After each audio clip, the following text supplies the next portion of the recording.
Hello every one.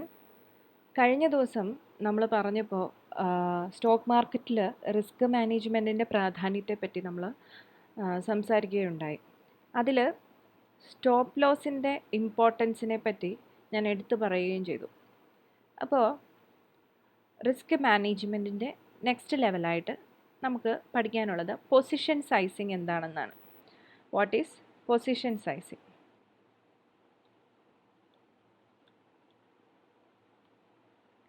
Position sizing എന്ന ടേമിൽ നിന്ന് തന്നെ അത് എന്താണ് എന്ന് നമുക്ക് ഏകദേശം ഒരു ഐഡിയ കിട്ടുന്നതാണ്.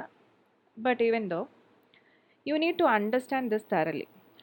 നമുക്കതൊരു എക്സാമ്പിളിൽ കൂടി മനസ്സിലാക്കാം. ഫോർ എക്സാമ്പിൾ, ഞാൻ റാൻഡംലി ഒരു സ്റ്റോക്കിൻ്റെ പേര് പറയുന്നില്ല. ഒരു സ്റ്റോക്ക് എന്ന് പറയുന്നത് ABCD എന്ന് പറയുന്നത് ഒരു സ്റ്റോക്കാണെന്ന് അസ്യൂം ചെയ്യുക. ABCD is trading at 400 rupees.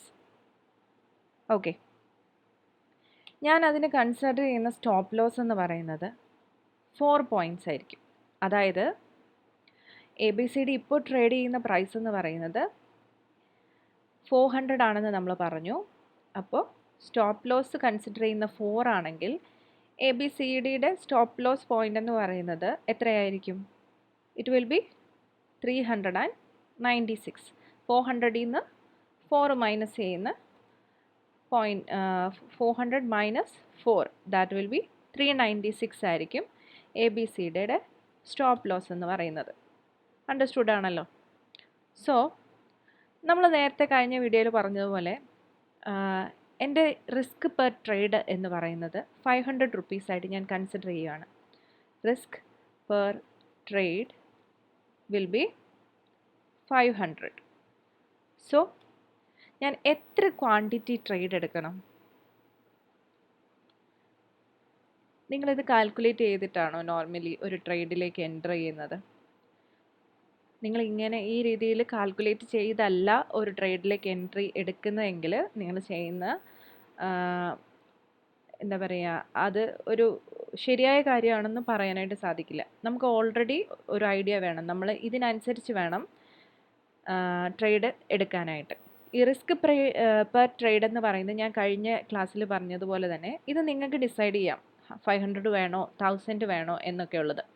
But അതിനനുസരിച്ച് നിങ്ങൾ കൺസിഡർ ചെയ്യുന്ന സ്റ്റോപ്പ് ലോസിനും അനുസരിച്ച് എത്ര ക്വാണ്ടിറ്റി എടുക്കണം എന്നുള്ളത് നിങ്ങൾ ഓൾറെഡി ഡിസൈഡഡ് ആയിരിക്കണം. സോ ഇത് വെച്ചിട്ട് ക്വാണ്ടിറ്റി എങ്ങനെ കണ്ടുപിടിക്കുക എന്ന് നമുക്ക് നോക്കാം. വളരെ സിമ്പിളാണ്. ക്വാണ്ടിറ്റി ഈസ് ഈക്വൽ ടു, അതിനൊരു ചെറിയ ഫോർമുലയുണ്ട്, risk per trade whole divided by stop loss. That means എങ്ങനെ കാൽക്കുലേറ്റ് ചെയ്യും? ഇവിടെ നമുക്ക് കണ്ടുപിടിക്കേണ്ട ക്വാണ്ടിറ്റി എന്ന് പറയുന്നത്, നമ്മൾ എത്രയാണ് റിസ്ക് പെർ ട്രേഡ് എടുത്തിരിക്കുന്നത്, ദാറ്റ് ഈസ് 500, ആൻഡ് നമ്മൾ കൺസിഡർ ചെയ്യുന്ന സ്റ്റോപ്പ് ലോസ് എന്ന് പറയുന്നത് ദാറ്റ് ഈസ് 4. സോ നമ്മുടെ റിസ്ക് പെർ ട്രേഡ് എന്ന് പറയുന്നത് 125 ആയിരിക്കും. സോ ABCDയുടെ 125 ക്വാണ്ടിറ്റി ആയിരിക്കണം നമ്മൾ പർച്ചേസ് ചെയ്യേണ്ടത്. Before you take a trade you need to calculate the risk before calculating the profit. നിങ്ങളൊരു ട്രേഡ് എടുക്കുമ്പോൾ അതിന് എത്ര പ്രോഫിറ്റ് കിട്ടും എന്ന് കണക്കാക്കുന്നതിന് മുൻപ് തന്നെ എത്ര രൂപ അതിൽ നിന്ന് ലോസ് വരാം എന്നുള്ള കാര്യമായിരിക്കണം ആദ്യം ചിന്തിക്കേണ്ടത്. ഈ ഒരു രീതിയിൽ ഡിസിപ്ലിൻഡ് ആയിട്ട് ട്രേഡ് ചെയ്താൽ മാത്രമേ നമുക്ക് അതിൽ നിന്ന് പ്രോഫിറ്റ് ജനറേറ്റ് ചെയ്യാനായിട്ട് പറ്റുള്ളൂ. നമുക്ക് വേറൊരു എക്സാമ്പിളൂടെ നോക്കാം. Let's take the example of IRFCയുടെ വാല്യൂ. ഇന്നത്തെ വാല്യൂ ഇപ്പം ആക്യുറേറ്റ് ആയിട്ടുള്ളൊരു വാല്യൂ എന്നല്ല ഞാൻ പറയാൻ പോകുന്നത്, ഒരു റാൻഡംലി പറയാം. IRFC ഇപ്പോൾ 100ലാണ് ട്രേഡ് ചെയ്യുന്നതെന്ന് വെച്ചോളൂ. അപ്പം 100ൽ IRFC ട്രേഡ് ചെയ്യുന്നു. നമ്മൾ എടുക്കുന്ന സ്റ്റോപ്പ് ലോസ് 2 ആണ്. സോ എത്ര ക്വാണ്ടിറ്റി നമുക്ക് എടുക്കാവുന്ന നമ്മുടെ റിസ്ക് പെർ ട്രേഡ് എന്ന് പറയുന്നത് ഇറ്റ് ഈസ് 500. നമ്മുടെ റിസ്ക് പെർ ട്രേഡ് 500 ആണ്. സോ എത്ര ക്വാണ്ടിറ്റി IRFCയിൽ ഞാൻ ഇന്ന് ട്രേഡ് ചെയ്യണം? Quantity is equal to risk per trade divided by stop loss. That means 500 divided by 2. എൻ്റെ സ്റ്റോപ്പ് ലോസ് 2 ആയതുകൊണ്ട് 500 ഡിവൈഡഡ് ബൈ 2 ഞാൻ കൺസിഡർ ചെയ്യും. That will B 250. 250 quantity IRFC എനിക്ക് പർച്ചേസ് ചെയ്യാം.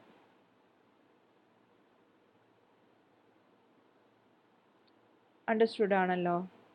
ഇതുപോലെ തന്നെ എൻ്റെ സ്റ്റോപ്പ് ലോസ് ഞാൻ കൺസിഡർ ചെയ്യുന്നത് ഈ 2-ന് പകരം ഇവിടെ 4 ആണ് കൺസിഡർ ചെയ്യുന്നതെങ്കിൽ എത്രയാണ് ഞാൻ എടുക്കേണ്ട quantity? That will be 500 divided by 4.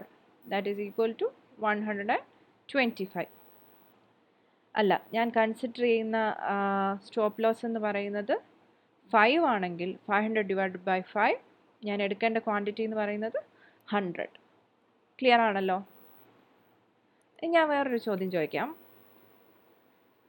If my probability of win is 75%, risk per trade എന്ന് പറയുന്നത് നമ്മൾ 500 ആയിട്ട് തന്നെ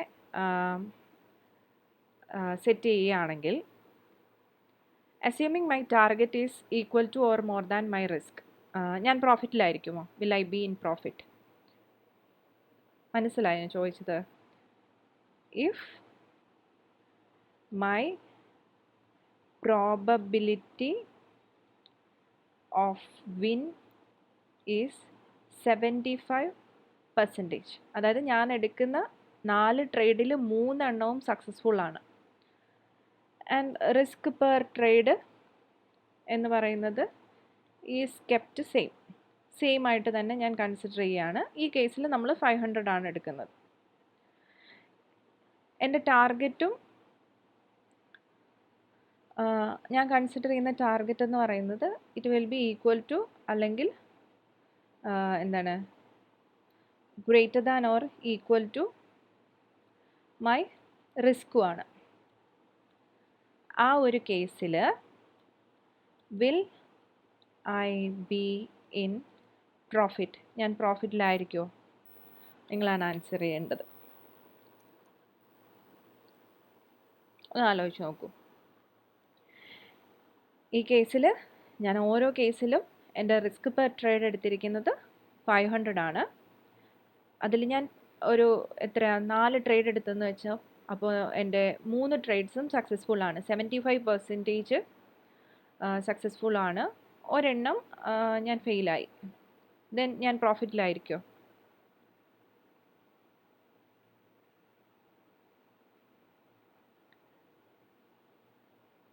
യെസ് അല്ലേ, ഞാൻ പ്രോഫിറ്റിലായിരിക്കും. അതായത് 500 പ്ലസ് 500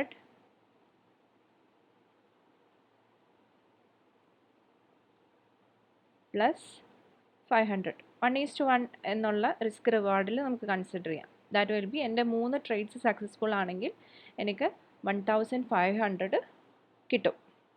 പിന്നെ എൻ്റെ ഒരു ട്രേഡ് ഫെയിലിയർ ആയിപ്പോയി.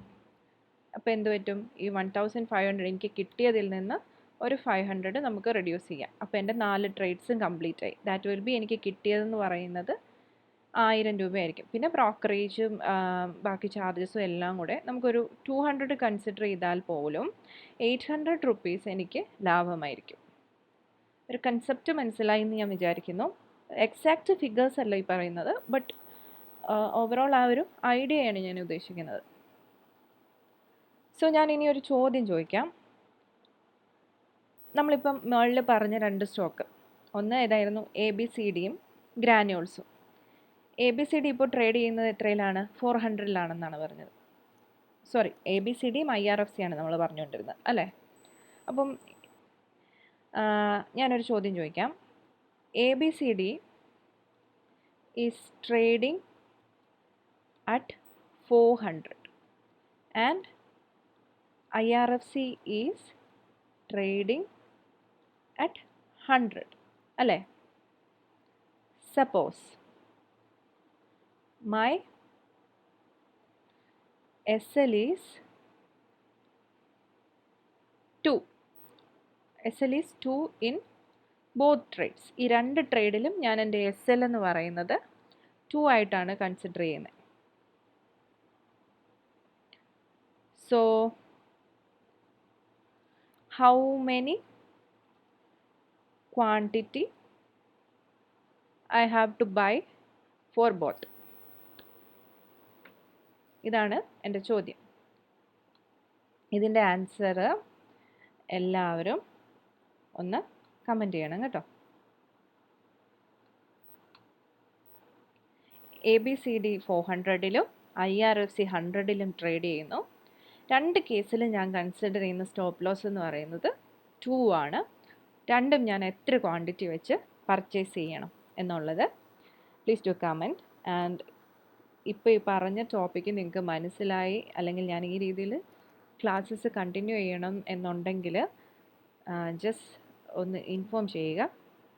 നിങ്ങളുടെ അഭിപ്രായങ്ങൾ കമൻ്റായിട്ട് രേഖപ്പെടുത്തുക. Okay, so that's all. Thank you.